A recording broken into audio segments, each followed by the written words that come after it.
come in?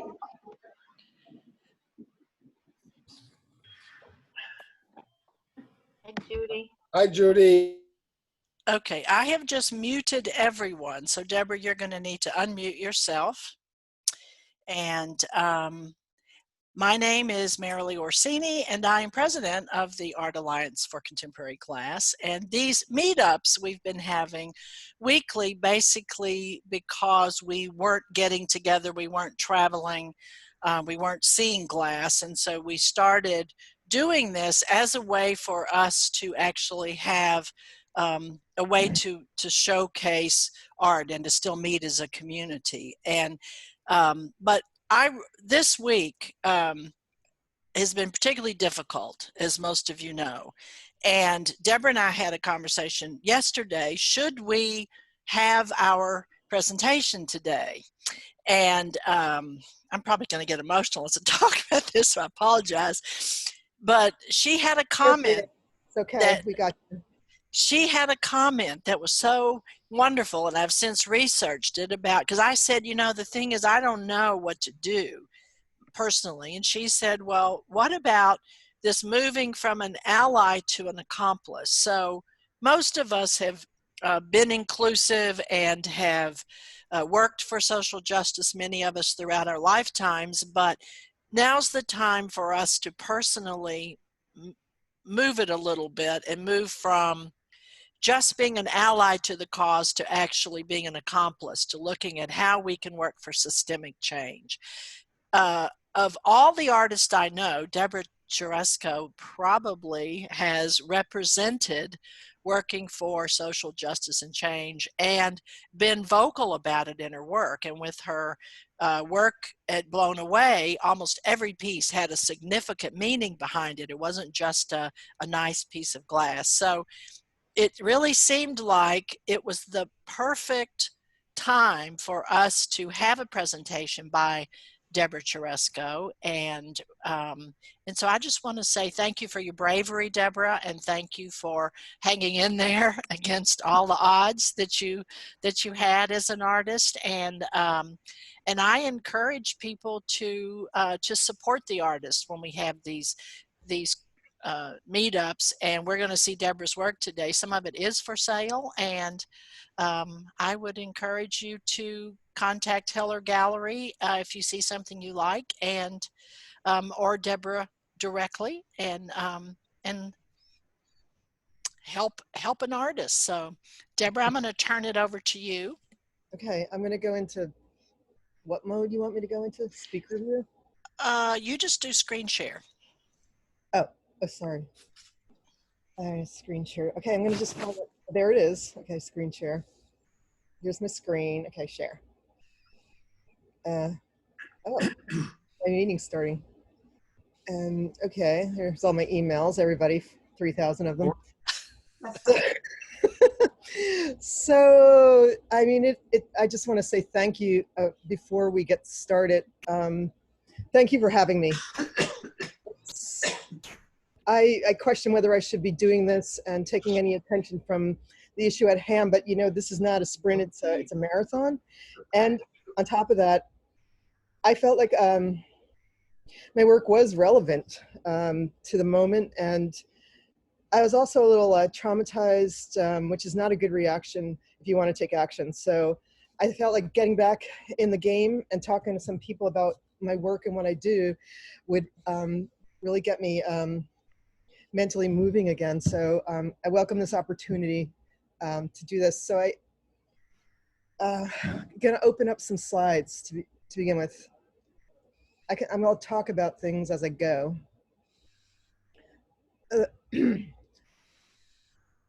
The first thing I'm opening up is what I did on Blown Away, and I'm going to talk about those pieces, but I added another piece. I snuck this one in. I put it on social media today before I came into the studio. And this is a piece I did in 1992 when I was in graduate school, and it's my voter identification card. And that was displayed in New Orleans at the Contemporary Arts Center.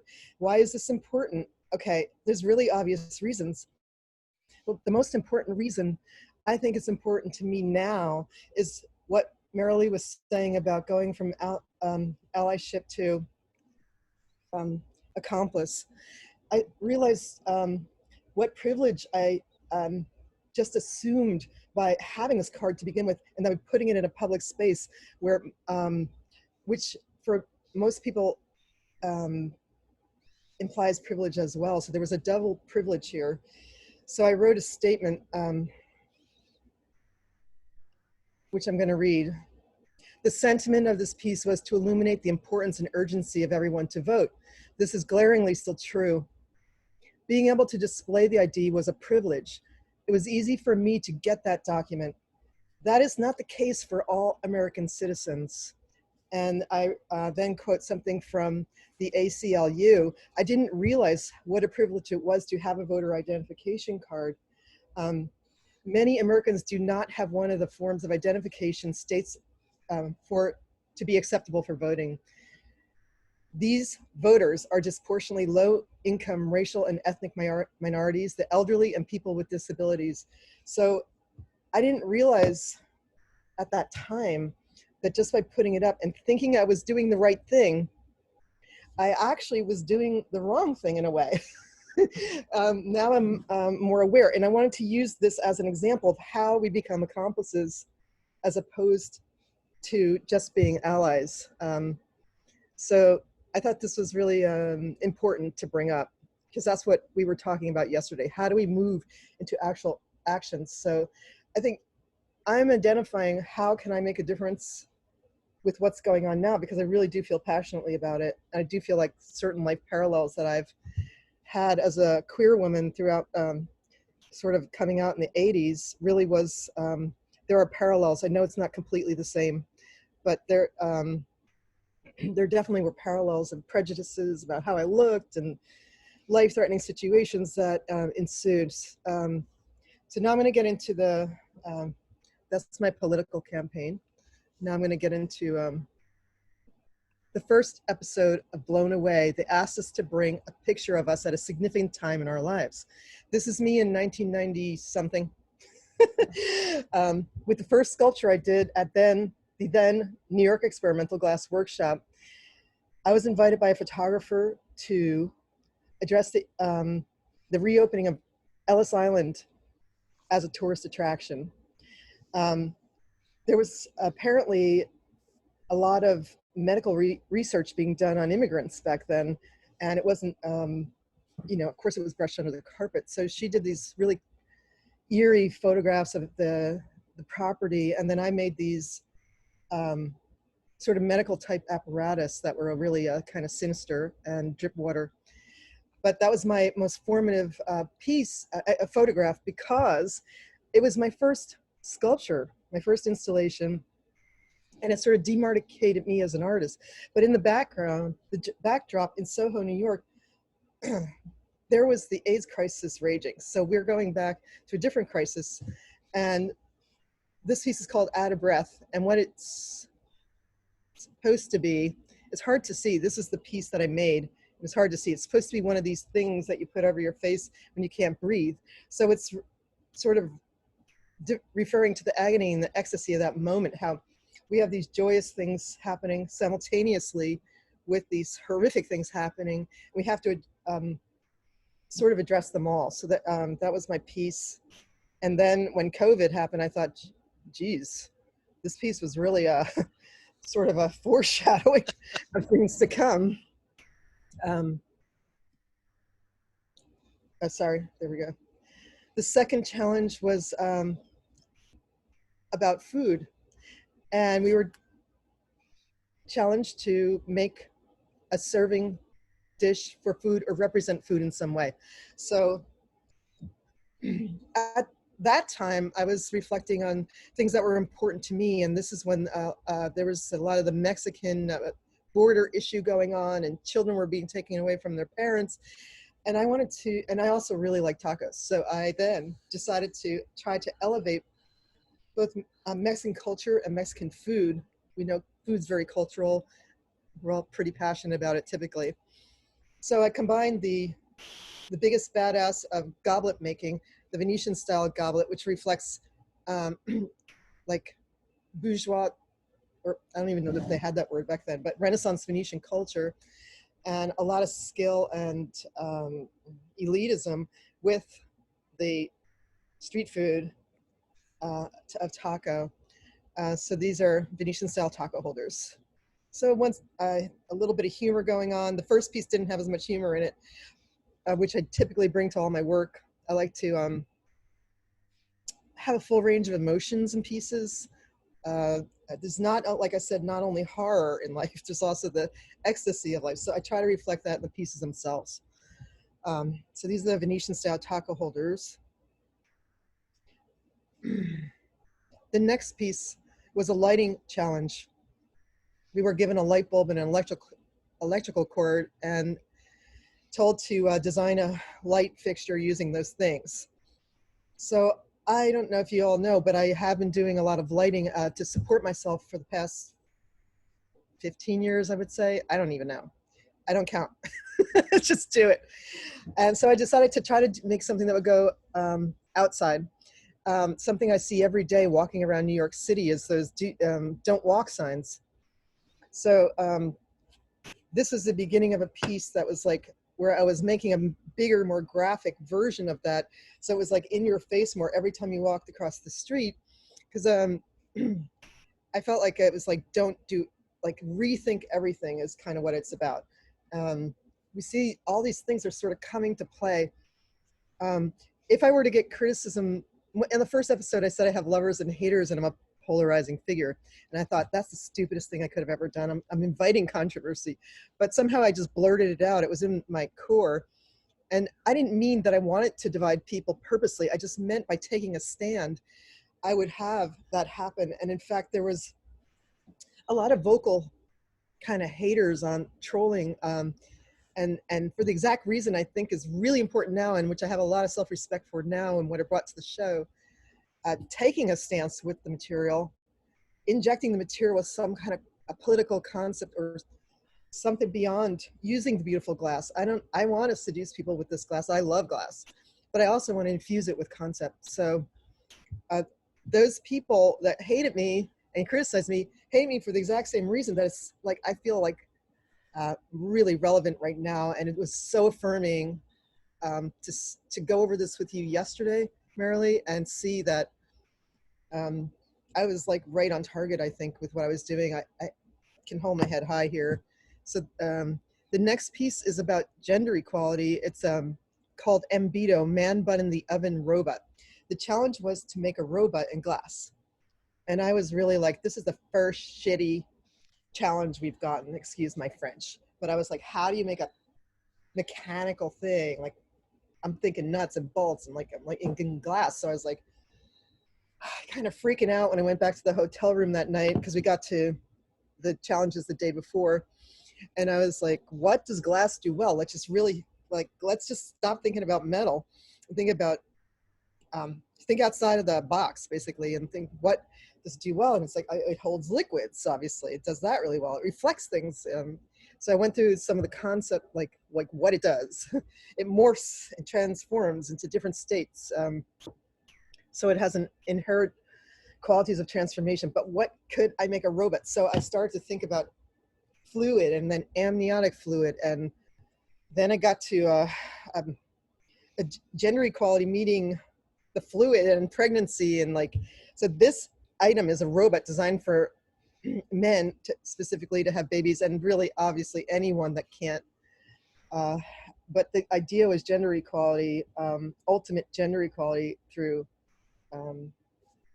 equality of the sexes with birthing. So that's the first challenge I won. Let's see. This was a decanter and a wine glass. This is a very, this sort of took the concept away a little bit because the judge was very, very conservative, a very conservative wine connoisseur. And she, in the end, we didn't know this when we were given a challenge, but she didn't want to see anything that other than a decanter that could pour well. So anybody that put anything beyond that into it was immediately, she didn't want to see concept.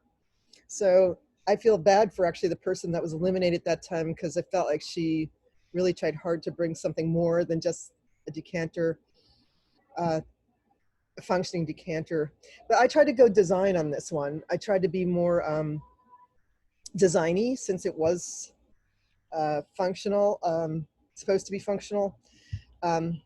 Kathy sort of winked at us in the women's room, we were all in there, and she's like, don't do any color. This judge is not gonna like. She gave us a little behind the scenes there. Oh God, you gotta take that out. I shouldn't be saying that. So this is an amoeba. Use a microscopic organism. I've been focusing a lot on the body, and I said, well, let me go with microscopic bodies, which are now affecting us greatly. Viruses. This is an amoeba. It's not a brain-eating amoeba or a flesh-eating amoeba. It's a better one. But amoebas are really beautiful and really lend themselves, their forms well to glass. And I just wanted to show how you could design without being classical and just making a standard thing. So it has these pseudopods in the bottom. Down here has organelles, and it actually did work well. Unfortunately, the judge was really weak, and she tried to pick it up and she did like how it fit in your hand, like that it really secured itself, because it's the exact same amount of divots that there are fingers. So, but then she could barely lift it, she said, and she knocked it down for that. I would never have won. I knew with this, I was going to get to the next level. With this one, it was clear if you put reticello in it, you were going to win. So this next piece, it was a floral. I should go full screen here. There we go. The challenge was about making floral. It was, part of the description was to not make gift shop daisies out of glass. And then I was like, I don't want to make a flower at all. I don't really, I like flowers, but they're not really not my thing, which I always am searching for atypical beauty in my work. So that's one thing I think throughout it all, that is resonating. It's sort of autobiographical. I feel like I'm an atypical beauty. So I'm full of myself there. But no, I feel atypical. I don't know the beauty part, but I see the world in a slightly different way when it comes to beauty. So I originally wanted to do seaweed, and I was thinking kelp garden. I had these two things, potatoes and kelp. And I was really feeling like, well, I want to really bring the concept of these like powerhouses that you forget, and they grow and they can be divided and feed hundreds of people, but yet I was very inspired by Ikebana and how it's usually like off center or wabi sabi and stuff like that, and how that's an amazing aesthetic. So I'm going to have like a potato bonsai setting, but I thought it was way more meaningful because to me it represented like all marginalized people that were marginalized entities that weren't sort of, just because they didn't look like the perfect flower, weren't getting the same attention in the world or worth. And so this one resonates with today really strongly. I feel very happy about making this piece, and I got a lot of support for this from all different races, ethnicities, genders, and it was really heartwarming to see like crossing barriers. And I think that's what's different about today's movement. It's not an us against them thing anymore. It's like, let's join together, let's ally, let's become accomplices, and then just empower everybody. Like, so there's something different going on with today's movement that I think is really, I'm so glad to be alive right now, even though it's difficult. I am so glad to see this happening. I hope it pans out in the long run. It has to. So this piece was still to me really, really an important piece, reflecting everything I believe in. And I thought I had a good chance at winning this one, but I did not win this challenge. Alex won it with his orchid, which is also a nice piece. I knew it was orchid against potato. Orchid won, but it was a shriveled orchid. I have to give him that. He's a great artist. I thought that I would be going to the finale with Alex. I really respect his work. And he has technique as well. I felt like I really thought he was my biggest competition. This is called The Color of Fresh. this piece is more kind of like goes in a more erotic zone. It's like the toothpaste is this like uh, um, thing where you squeeze and squeeze and like you're trying to get the last drop out, and then suddenly this huge splooge of beautiful You can say uh, the word. ejaculate comes out. It's like just thinking in a different way, like just about glass and its sensuality, basically.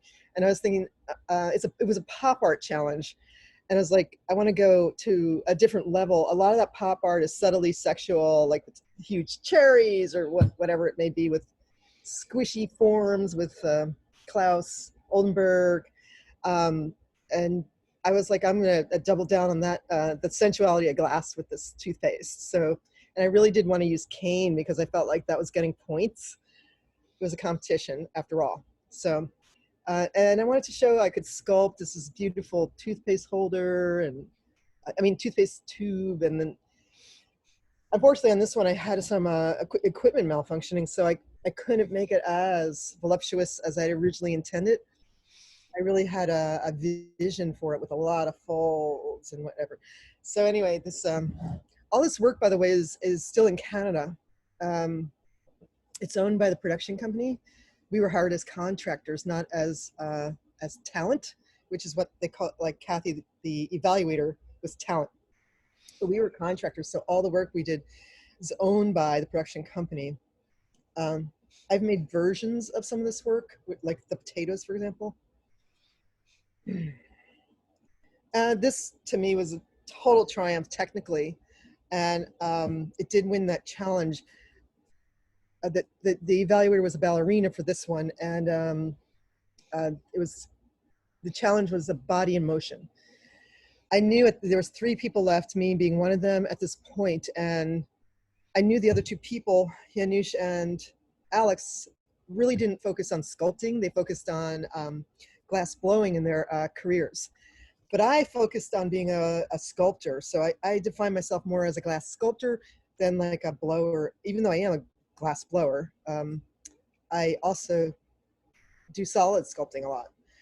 So I felt like I really needed to make something out of solid glass that I felt like my competitors could not do, to show how much skill I had, because the human body, let's face it, everybody knows what it looks like in general, like what a hand looks like, what a foot looks like. So we can all be instant critics of the form. And also it becomes very heavy and hard to rotate or reheat. It's kind of difficult, and my assistants are basically students from Sheridan College. I wasn't secure about their skill level, and they or the stamina level. It took a lot of stamina. It was a pretty hot studio, but we made it. I was very happy about that, because if it went down, if it broke, I would not have been able to remake it. I would have had a piece of bubble gum. So this is a foot representing classical sculpture stepping off a pedestal and into a big blob. Here we have the blob again. I guess I like blobs. I do like blobs, actually. Glass lends itself to blobs. Um, stepping in gum. And the gum is sort of representative of all this stuff about like what we're going through now. How come it takes so long to make progress in the world? We keep stepping in the same old shit, basically over and over again. And then the gum is so elastic, so it's metaphorically really powerful because it keeps pulling you back.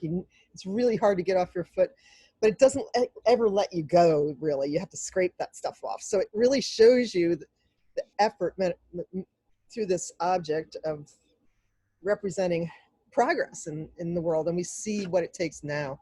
So I really feel good about these, what I did on this show. All those haters can hate. I don't care at this point. I had a lot of lovers too, gotta say. And this is my finale piece. It was called the Meet Me in the Middle. So this was like about finding common ground, and also gender equality. The pedestal here down at the bottom is representing the art industry, art world, and the A represents female fertility, obviously, and for that it represented like being a woman. So this is gender equality in the arts. And here the pedestal finally takes it over and alleviates that issue. And you can see the humor here also. Like, I really like bring a full range of emotions to the pieces. Like I said, like we laughed, we cried, and you know, like that's what it takes. We just can't exist in horror all the time. You know, it's like, that's the one thing I started to realize about being locked down. It was like, oh, first we're all like worried about dying, but now we have to live. So it's like, that's what I try to bring, that kind of attitude to my work. The two points of action in this piece are the egg, like I said, draped over the pedestal, and the frying pan. The frying pan to me is represents like uh, gendering of objects. So it's kind of a trans piece. It's got masculine elements, it's got feminine elements, it's got I put the hole in it on purpose to make it more feminine. It's got obviously a long handle. It's typical material that's made out of is cast iron, which is very heavy and masculine considered. All these objects in our world have hierarchies of gender, hierarchies of value. Like in the taco holder, it has an hierarchy of value. And then I just really wanted to bring the sensuality of glass. That's why we have this sort of full-on penetration scene with the sausages and the frying pan. You said I could talk about that, right? You just did. And there we see what the installation looked like on the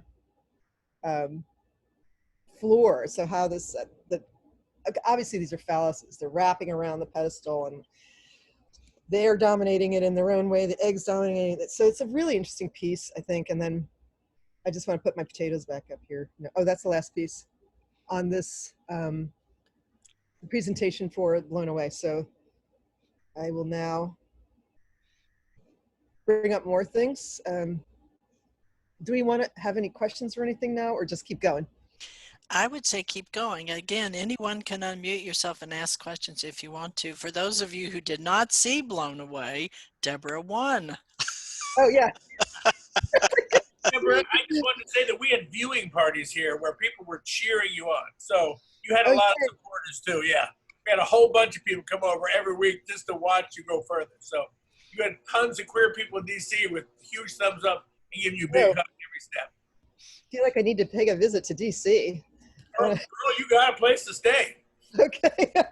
I really, yeah, I want to meet some of these fans. It's so fun, like, to meet all the people, and I think some people have become friends, actually. It's kind of interesting, and I really love it. It's like, a lot of the fans are outside of the glass world, obviously. It's just the greater public.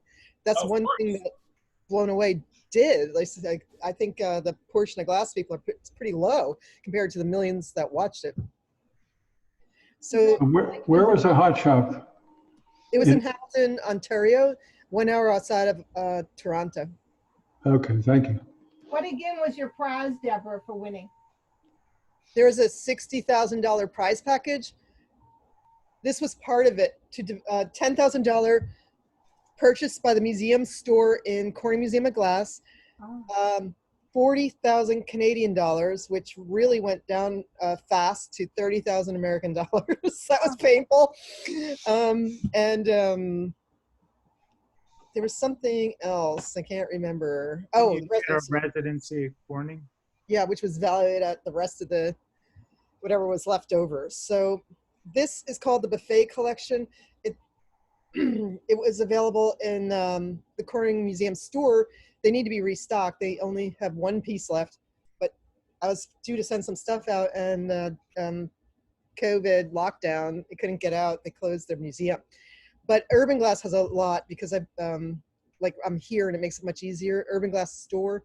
So this is part of the $10,000 purchase. I sold anything in a store before. So I developed something called the Buffet Collection, which was objects inspired by my finale. So these are more accessible. So like the eggs, which are kind of like paperweight size. Fans could actually purchase those. They didn't have to be at the art collector level. And that was really nice. There's pieces for $20 in that collection, up to like $3,000. And I just wanted to be able to share people wanted to support me and I wanted to share. So these are some of the more, this is the one piece left at Corning, the double egg, the rare, it's only one. Is that a vase? It is a vase, but it's a pretty big vase. It's about 24 inches high, just to show you. And then these potato vases are part of the buffet collection. And these Veronese vases are part, it's a play on a Veronese vase, which is a classic egg shape that the architect Veronese designed back in the Renaissance. So once again, the tongue-in-cheek here. Brilliant, Deborah. It's Leslie in Venice. You need to spend more time in Venice.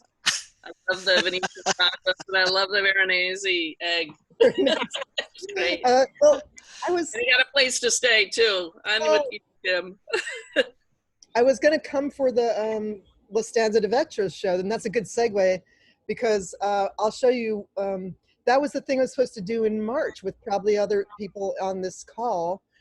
Is a go to Venice.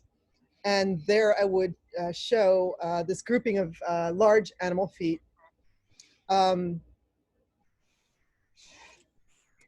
Tina Oldnow, I think, has been watching me for a long time. And I think finally she got an opportunity that was like perfect to show the work, which was, for those of you who don't know, it was the theme is Americans influenced by the Venice glassmakers, studio glass movement in the United States, people that were influenced by Venice. I was really looking forward to that. The work is somewhere in storage now. They're supposed to be on September 5th. Is that the new? Stanza di Vetro, yes. Sorry, that's correct. It is right now supposed to open on September 5th, and the work is supposedly in Venice, we have been told. Great. Oh, it made it there? Well, it didn't seem to be cleared or not at the museum from what we were told, but it made it to the customs in Venice. Oh, wow. Leslie might be able to tell us better what that means in Venice. Well, the customs in Venice is like, you're better off than customs in Milan. But, well, you know, you need me to follow up on that. I shall ask the people from the La Stanza di Vetro follow up on you on that. Guys, I think the Stanza people are working on it. I mean, it's an entire containerized shipment of everybody's work, from what I understand, at least on the East Coast. Anyway, but thanks. They know what they're doing. So looking forward to it, Deborah. Hopefully. Yeah. Probably the size of a cruise ship, that container. Oh, they're not letting That's a lot that of here now. pieces. sorry. So getting back into the work here. So this is a series of large animal feet. So this is a piece that's about 18 inches long. They take a really long time to sculpt these, but one of the things I think about is sort of what it means to be a craftsperson in the early 21st century, at this time, it was late, was it? Turn of the century here. And skill is one thing I really sort of, an owning skill as a woman was one thing I focused on. So I came up with this idea, well, what if I was in the Renaissance, I was a woman, I wasn't allowed to make glass. I don't know if any were. I don't really know the history, but I'm guessing probably not.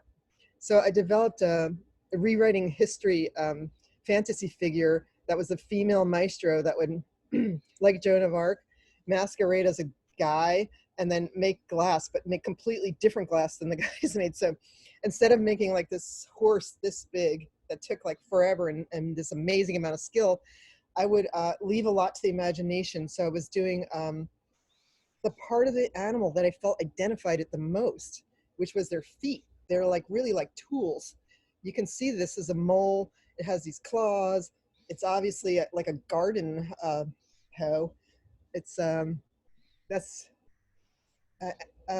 like the personality and also like our thumb really defines us. So I was like really interested in how the imagination just fills in the rest, and it leaves people curious about what these animals do.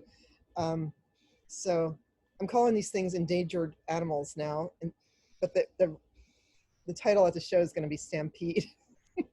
But these pieces are available for sale right after the show, the ones that are not in the exhibit?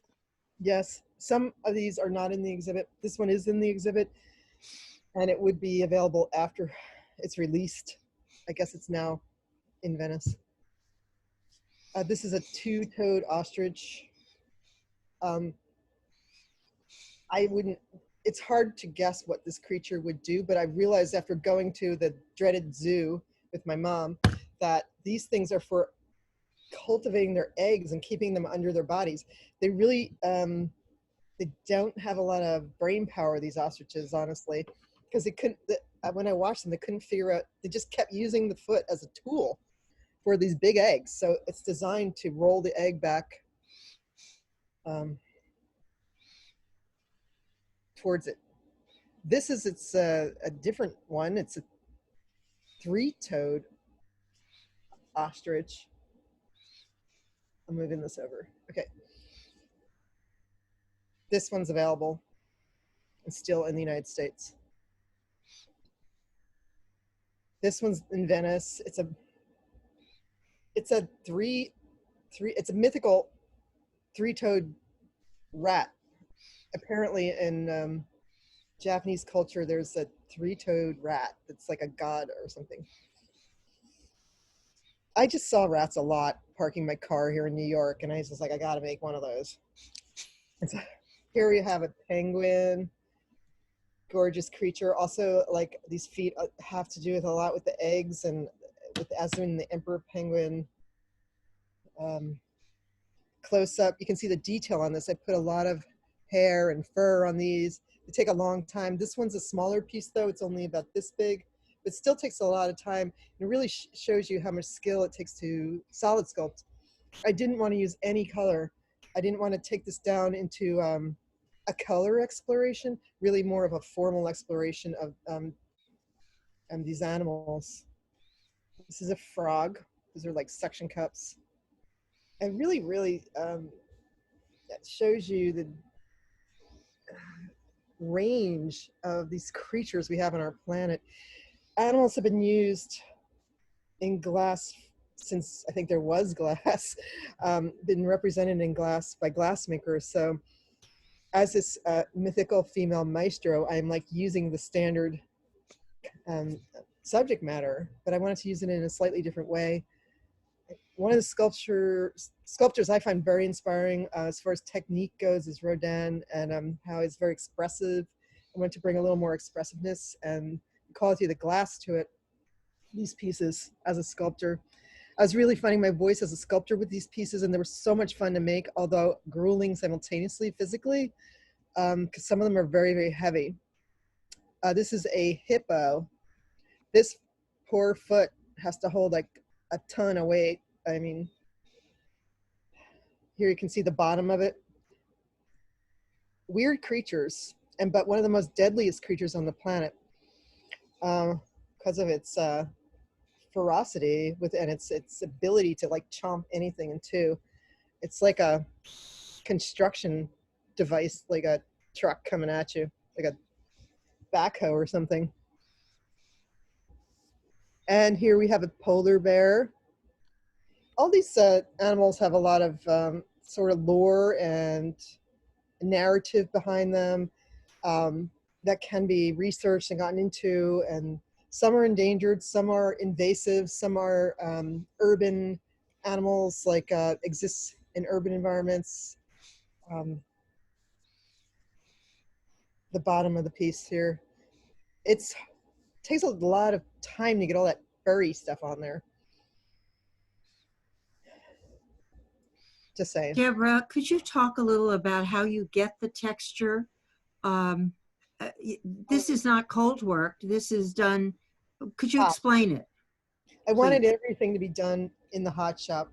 I really wanted, so these are layers. I put wraps, and then I start manipulating them with the tools like the pincers and whatnot. But at that point, if it's not satisfactory, if it's not sort of fluffy enough or furry enough, I have to go in with a hot torch and take specific areas at a time and then manipulate them. And that's where the time comes in on these things. It's really trying to get that fur down. Obviously, the most important thing in these sculptures is the proportions. And that's one of the things, if you're doing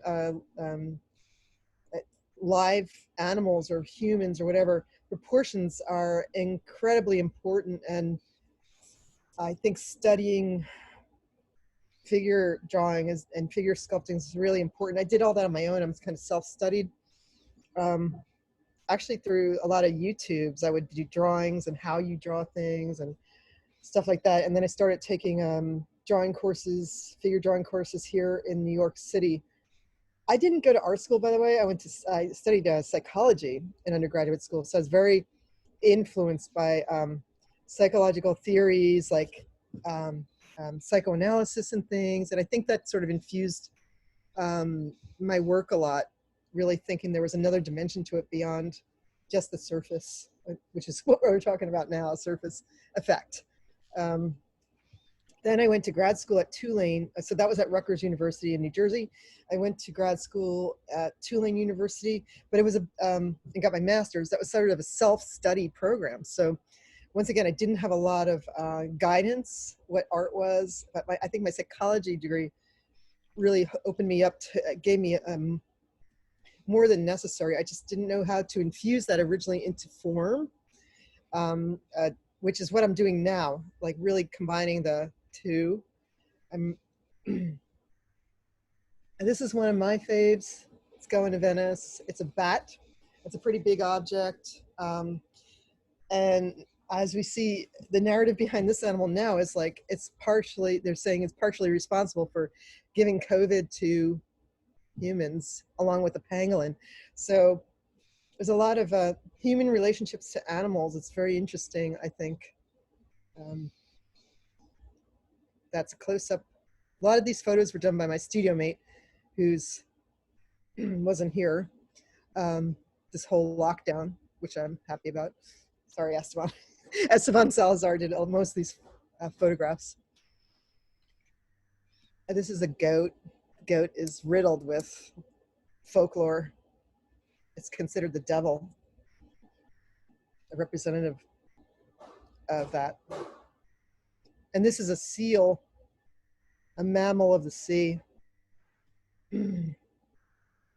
Oh God, duplicate and camel. Complete with camel toes. That was legit. Totally, that's camel toe. I got that one really fast. This is a platypus. Weird animal. This is a male platypus. It has it has a venomous spike. It's the only mammal that has venom and lays eggs. The females lay eggs. It's got it all. This has definitely got to be something from evolution, but it's got venom, eggs. It's still a mammal. A very bizarre creature.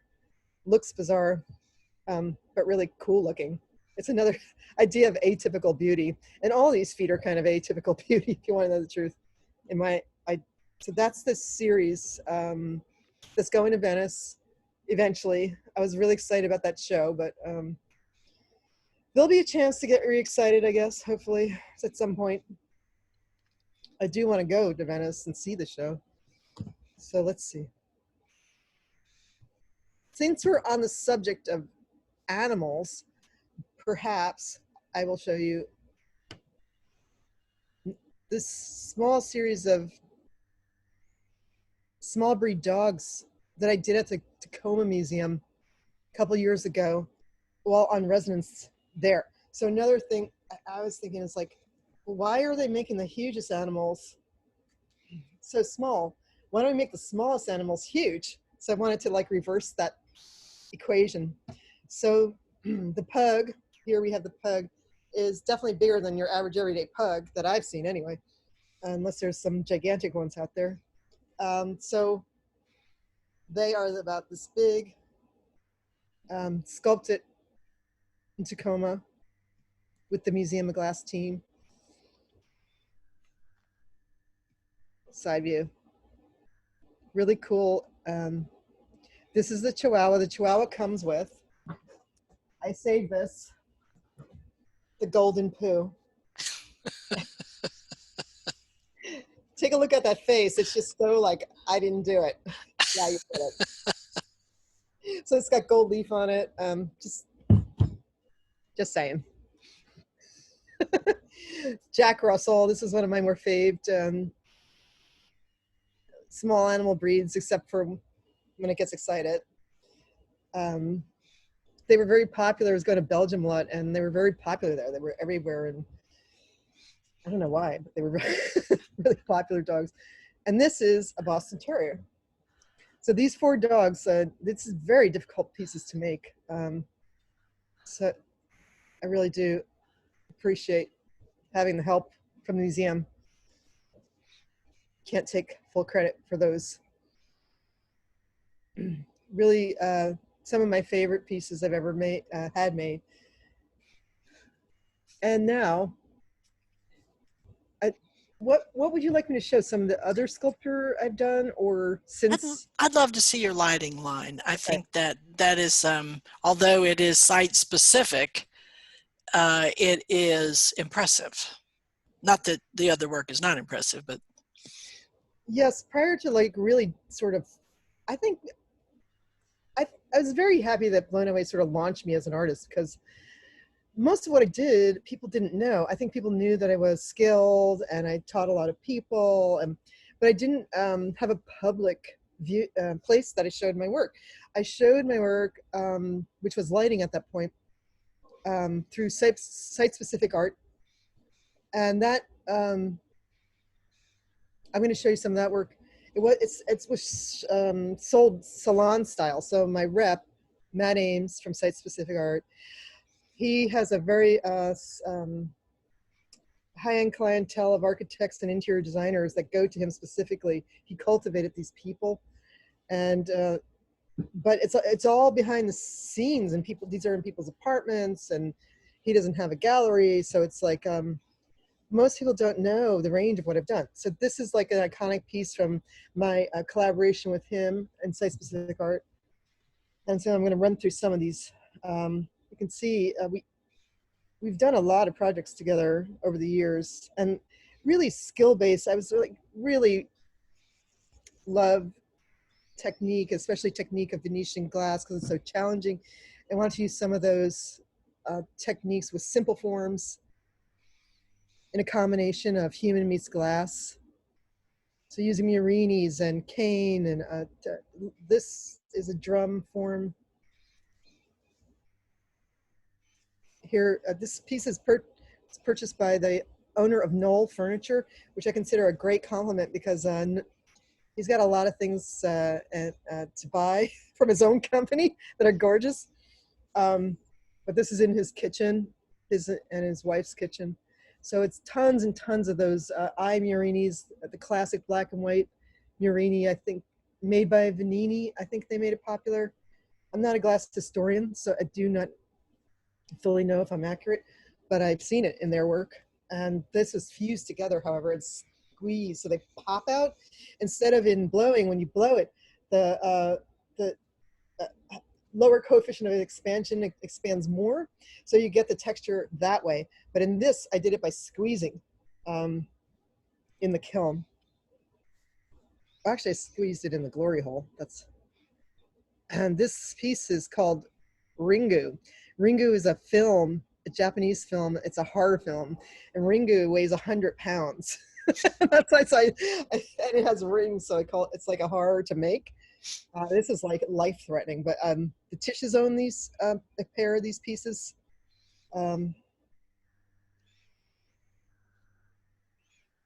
This is more pieces formed on a pastorelli, then cut and beveled together. It's really labor-intensive to make this type of lighting.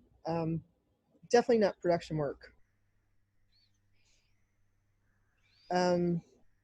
This is in the Hamptons. It's called Venetian Hypnotic. Once again, I think Venetian glass is pretty damn seductive. So I was like, this would be it is over a dining room at Hampton's house. So when you look up, you're like using the classic form of getting hypnotized of the spinning wheel. You would get it 100 times over from the Venetian glass. Here I'm using texture. I use texture a lot. I pull forms, I cut them up, I reheat them, and I put them on the surface. A lot of these techniques are becoming more commonplace nowadays as more and more people try to do these things. But when I started, there wasn't a lot of this kind of like thing going on. So I think, I don't know if I was I don't know, I was at the sort of beginning of the wave of handmade glass in the United States as lighting and bridging the gap between art and lighting in some way, I think. But I wasn't really known because it was behind the scenes. A fuse piece, plaid. These are a kitchen piece. These are all custom. I go to these houses, I make models, I make small models, I do studies. It's slow. They're not production items at all. It's not a production process. It's like people really want something that's specific for their house sometimes, that and they can feel fairly secure about my aesthetic and what they're going to get based on prior pieces and the modeling. I always go in with a life-size model to make sure the scale is correct. That's one thing that is really tricky, is scale in different spaces. This is through an architect named Thad Hayes. He was really well known. He's kind of semi-retired now. More masculine style piece. I think we worked together developing the concept for this piece. He sort of defined the metal there.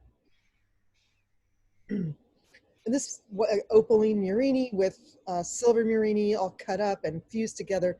It's right against the ceiling because nowadays we have like a lot of different light sources that don't generate so much heat, and you can put lighting like in so many different ways with and not get that hideous LED lighting from the past. LEDs developed really, really quickly and have made light. You can do almost anything with lighting now. This is a ceiling piece where there's very little space, so I have to deal with, people call me in when they have specific areas where they can't find something on the market, even though they like those pieces, they don't fit in their space. So they will hire me to conceive of a piece for restricted areas sometimes. It's a more generic piece of trailing. And then there's architectural pieces that I do for, this is in a restaurant in Long Island, and I call it Frozen Water. It's a dividing wall, it's a curtain wall. It's about 4,000 pieces that I cast at Urban Glass. A lot of work went into that one. And they all had to be drilled. Every single piece had to be drilled twice to line up on the hanging components you see at the top. So I had to develop a jig and drills. It was a lot of work goes into these handmade pieces. This is a more recent piece. It's in a subterranean space on Charles Street. It's in a fitness area in the subterranean. It's 3 floors below ground. And these pieces are based on water and sun and sand and a beach scene. This is at the end of the pool. People really did like it. This was just trying to bring, I think I was really influenced by de Kooning's aesthetic because he was, spent a lot of time in Long Island, and I was looking at a book of his, and these colors I think I took from a painting of his. Each piece is about this big, and I developed a special technique of sculpting a sphere. I threw it back into the furnace, and then I took the ladle and cast it out. This is in the same building, but on the ground level, and this is their reception area where they receive all their packages and whatnot. So I developed the panels in these crosshatch panels. So this is sort of how I've survived for a lot of years. Now you are represented by Heller Gallery. They say I've been representing some of my recent work, posts Blown Away. Thank you, Doug and Katja. Yeah, for all the support to our class community.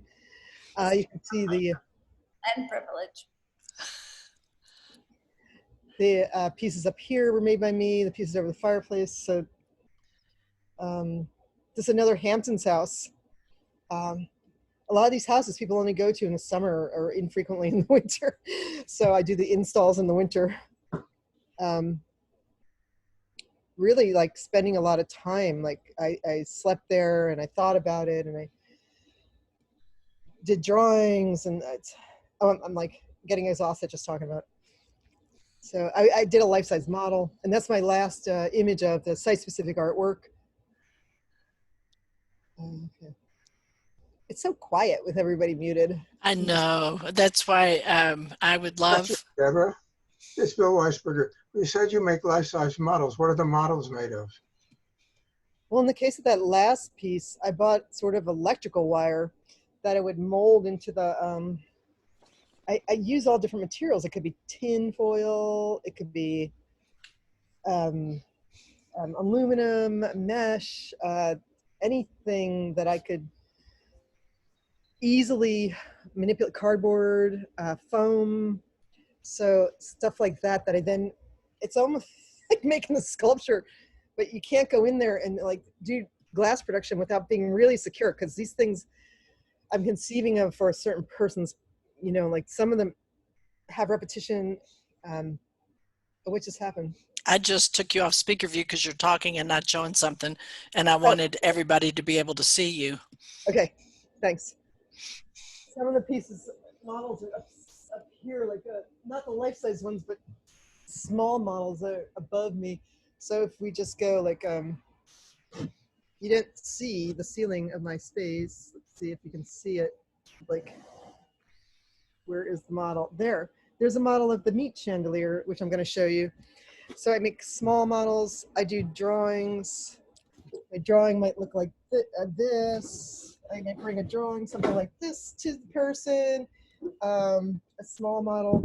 It's a lot of process. It's a lot of work to get to the point where I'll get a down payment, obviously. So I'm not just doing it like, woo, I'm coming to your house.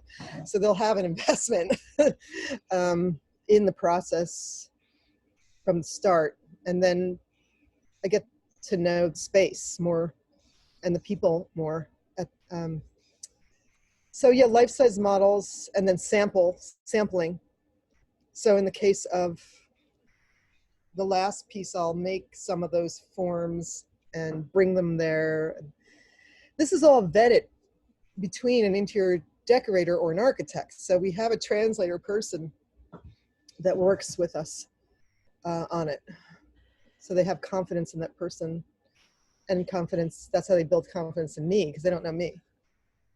You know, I took your screen sharing away and forgot you have not shown your meat chandelier from that Corning actually purchased. So do you want to take the screen back and share it and show us?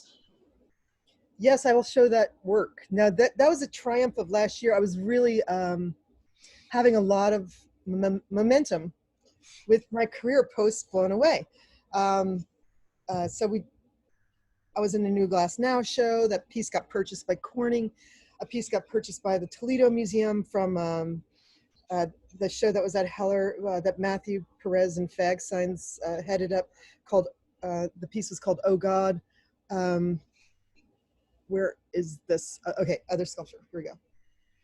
So what I'm going to show you now is some of these pieces that I did. Okay. So this piece, many of you probably saw it because you probably visit Corning, I'm assuming.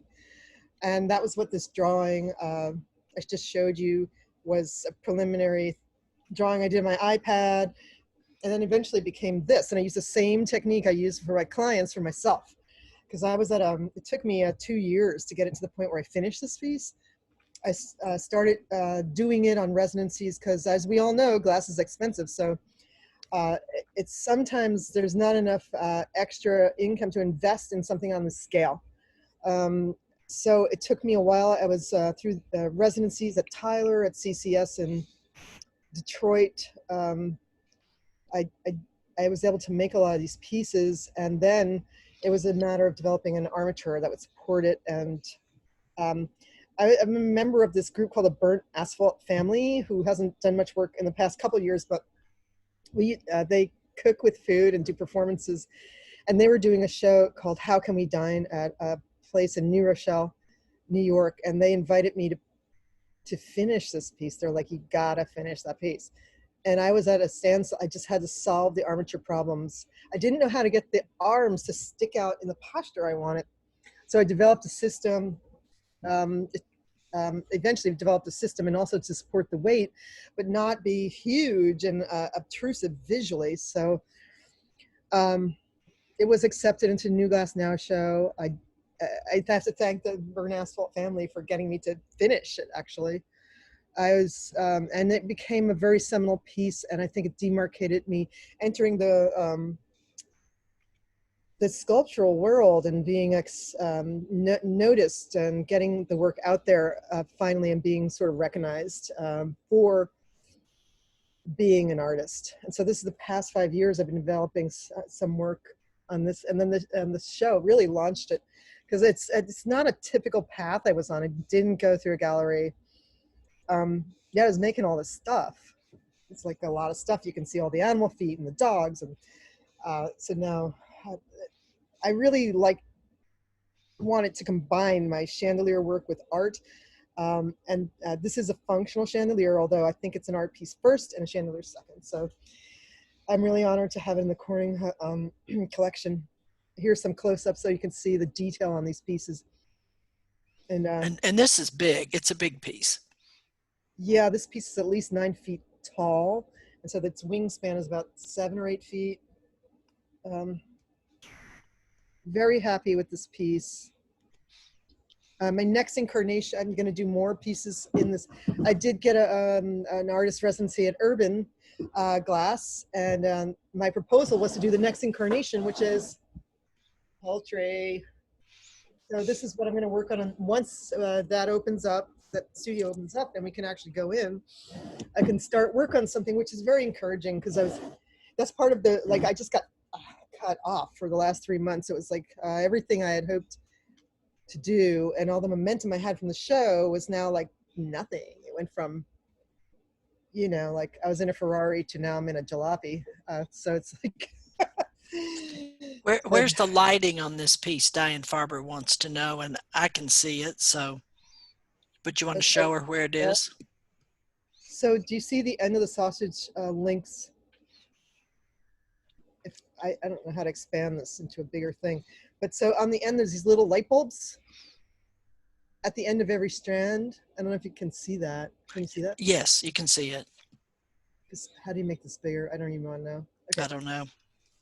So you can use your cursor to point to one or two, possibly.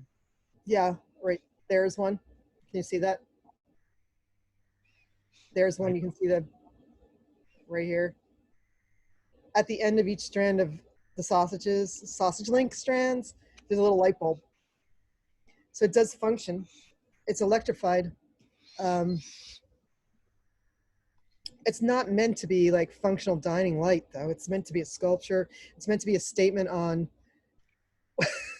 well, Susie's, the curator at Corning called it a sausage fest. I would never refer to making a commentary on Sausage Fest, but this is going back to me reflecting on what do I make, the gendering of this occupation, the gendering of objects, owning the hot shop as a woman, really using that as a statement. So I looked at what chandeliers typically were made out of.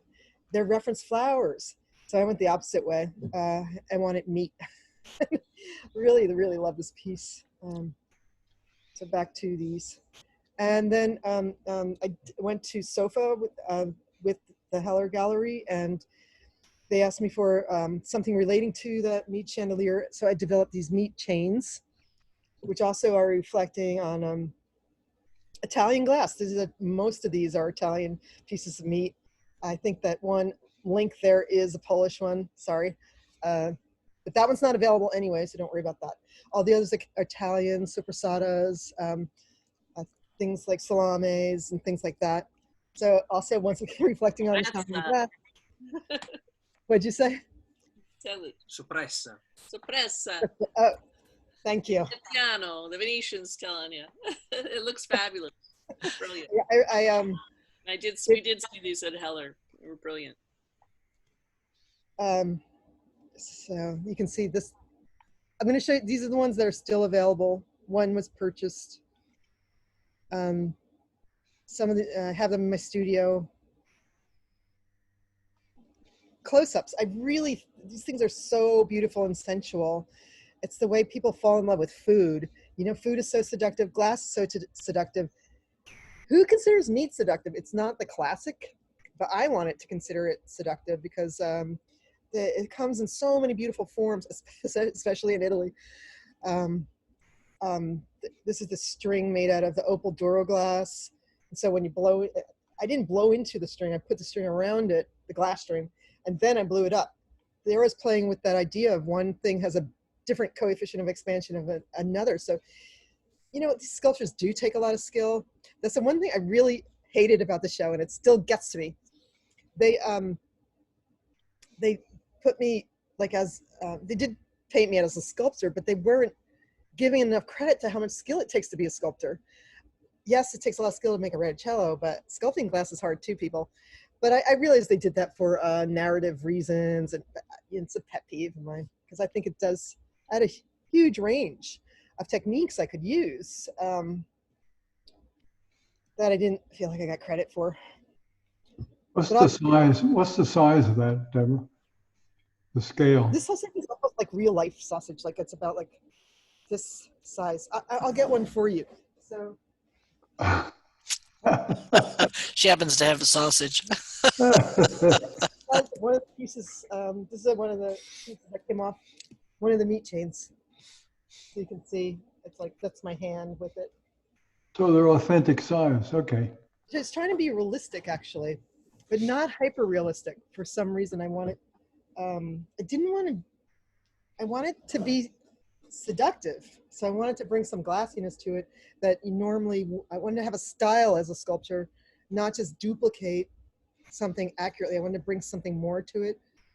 How I feel with glass on a sort of intimate level, I wanted to bring that out as a sculptor. That's where looking up to sort of Rodin as a sculptor came in for me. I felt like he really did that really well in his work. Oh yeah, yeah, I'm really like Rodin. Deb, you are Deb. I just wanted to say that the chains, as you saw them hanging, are about 6.5 to 7 feet, just so you know, for dimension purposes. Thank you. I'm not good at that sort of thing, given the details. I know you're not getting the feedback because we're all silenced, but they're just fabulous, Deborah. Just fabulous. Oh, thank you.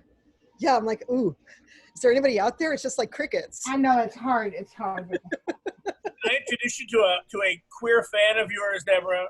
Yeah. He loves you. All right, this is Terry, our studio coordinator. She's been dying to say hello to you. So hey.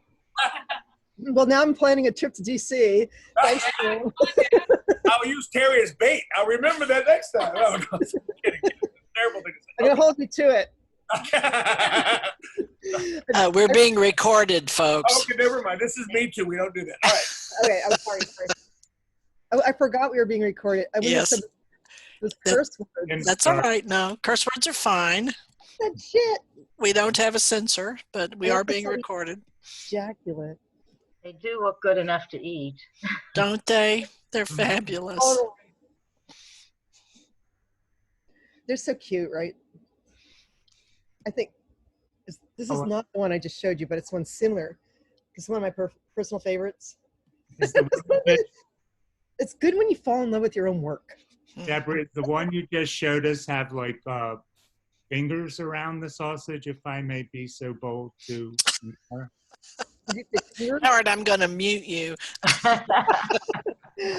No, it doesn't. Just those are mine.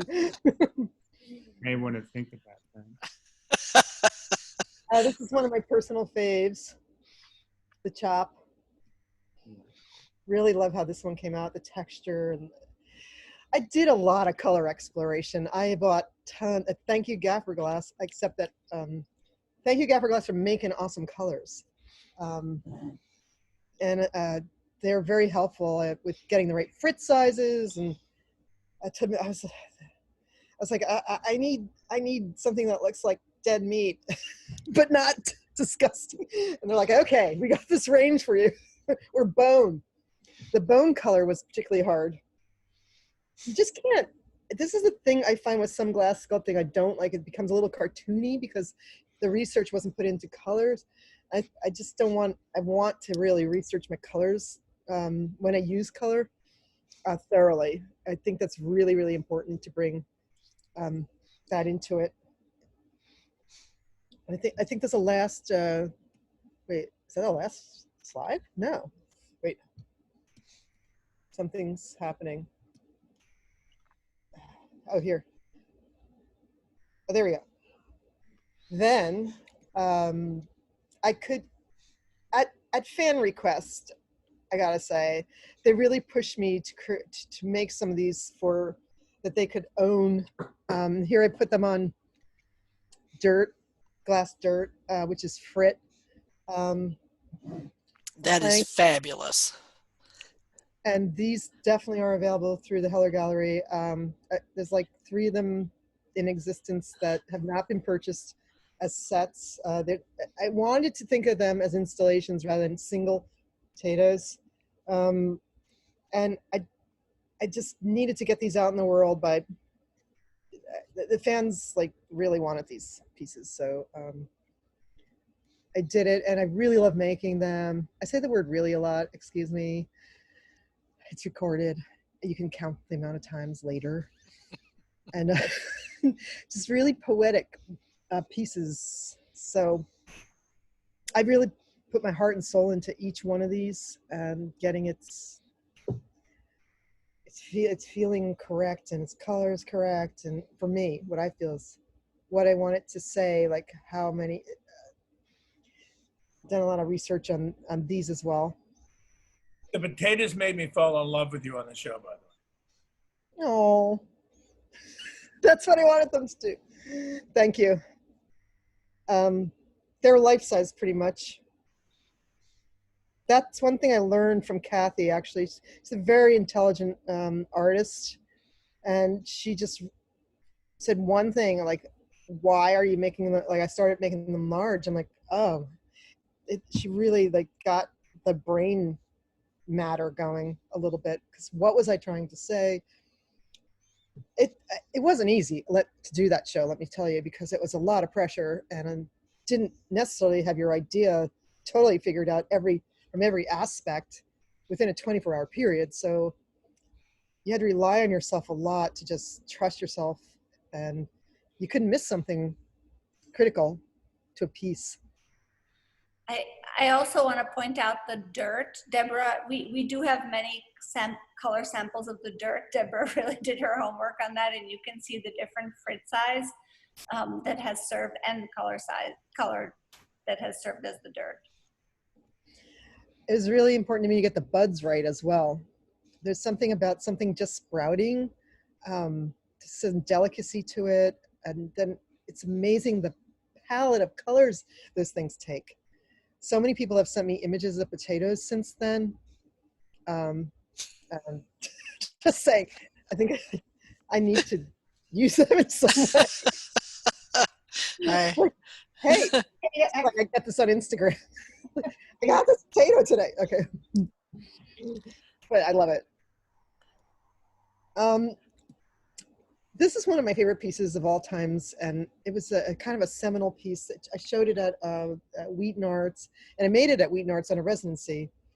I wouldn't have been able to make it anywhere else. This is erbium glass. The color in itself is $1,000 to color this much glass. It's 400 pounds of erbium glass. Each bead on the thing is about this big.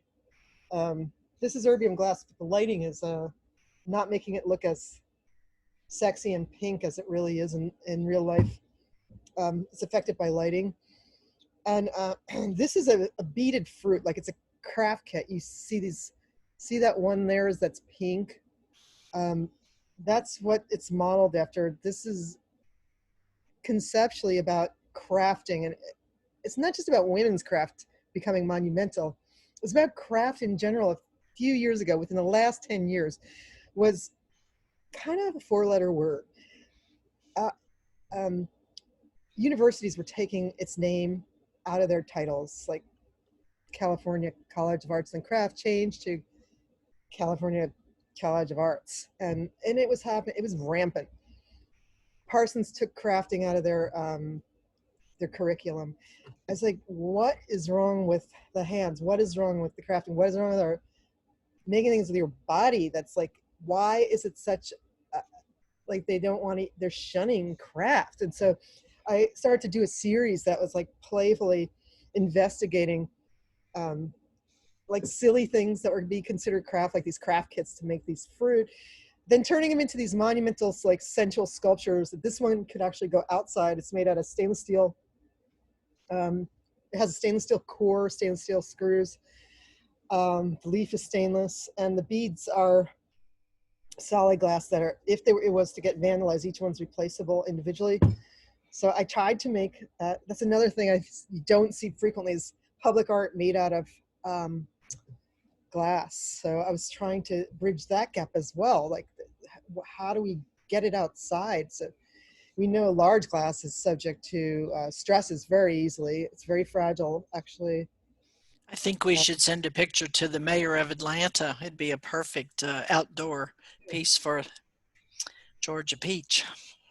Perfect. So that's a big juicy peach that looks like this, that is like monumental scale. Addressing crafting, I just really sort of broke my heart when I saw that happening at schools. And then, so this is like, I started to do a discourse with different types of craft, like flame working versus glass blowing. And within our own crafting, there's these hierarchies. And so I started to just duplicate flame work pieces on these little pieces of fruit, and how like funny the technique is to make them. And then just monumentalizing things like this. Just having a dialogue with craft itself and glass itself. This is a small bicycle that I made about like 24 inches long, probably. These pieces are available too. And now I'm just gonna like show you this another piece, the piece that was purchased by the Toledo Museum called Oh God. I have to give credit to Matthew Perez here for having the vision to start fag signs, and for Heather giving him the opportunity to launch a show that was like queer voices, collaborations with queer voices, me being one of them. And he wanted everybody that was involved with that show to re-empower a word. And my word was invisible, because that's what I kind of felt as people that, in general, as women, were considered invisible. And then to be a queer woman on top of that, with for various reasons we don't have to get into now, there's a lot of invisibility with the voice and power. So I use the opportunity to re-empower invisible. And then I made this piece called Oh God. This is now in Toledo Museum. And it was based on Martina Navratilova and Joan of Arc combined. It's sitting on the altar of male cooking, the barbecue grill. It has glass charcoal, a tennis player here, that trophy top. Martina just is one of those people that didn't get enough credit for what she did. She was a champion, yet she didn't get the advertising contracts because she didn't look a certain way. And this is what we were facing back then. Like, this is what I mean by invisible. She was a total champion, a total badass, but she was also kind of, in my eyes, kind of a martyr, because she was, it's off people like her and her shoulders that people now can get those contracts. And some women like the Williams sisters are some of the most highly paid tennis players on the planet now, which is amazing. I really love that idea that they've achieved that. So this just shows you that things can change. It's horrible when you're going through it, but it's important to know that there's always light at the end of the tunnel. You have to stick with it. You have to show up for it, and you have to look at the issues and advance the issues. You have to look at your own prejudices and how. That's what I was doing with the voter card when I started with you. I had privilege in putting that up. I investigated my privilege. Now I understand my own mentality through it. I am not perfect with my issues. Yes, I'm a queer woman, but that doesn't make me an expert in all these issues. I'm an artist, and I actually realized through the show and through these crises, the worth of research. And that's one thing I vowed on the show to investigate more. I really want to do pieces that have been researched, that have concept in them and people can relate to. But like I said, in a fun way, with a full range of emotions. I want to bring people into these concepts, not push people away from these concepts. Like, we are all into this together. We're all allies. I know people out there have struggled. Their families have been persecuted. I know that for sure. So we are all in this together. And I'm just looking in the mirror more and more. It's not easy, but the more you do it, the easier it gets. So, and the more you learn, let's just keep evolving. So I think that maybe. Well, very, very positive words to end on, Deborah. And I'm going to stop your sharing again so we can get to you. And I just want to, if we have questions, now's your time to ask them. Otherwise, we will say thank you so very much. Your presentation so timely. And I feel so privileged to have gotten to know you. So. Yeah, likewise. And thank you for sticking with this presentation. It felt purposeful to do it, and I'm really needed to take the next step, into getting back into life. Multiple external traumas. We have our personal journeys, and there's these external journeys too that transpire around us. So it's helpful to do things like this and to know you can make one of the before I go. Okay. I have gotten so much positive feedback from the show. I was talking about haters, but let's forget about them. I just want to tell you how I get feedback that is so meaningful. So I'm going to tell you, through the buffet collection at Urban Glass, people reach out for those more affordable pieces. And I get notes like that, I'm going to read to you. And I've gotten hundreds of emails that made me feel like my life was meaningful. Like I could die tomorrow and I would have affected so many people's lives. So the person wrote, "My boyfriend and I are celebrating our 2-year anniversary during COVID quarantine. While we've been indoors the last few months, we fell in love with Deborah and her performance on Blown Away. She embodies so much of what we fought for as 2 gay men growing up in conservative families. I can't think of a better anniversary gift and a way to commemorate or commiserate the last few months than a glass hand sanitizer blob by Deborah." I make these things, and this is what they connect it with. It's heartwarming. And people write huge emails to me saying that my persona on the show was meaningful, and it gives me meaning too. So it's a mutual back and forth between the people and me. It's been so heartwarming. I'm so glad I did that show, honestly.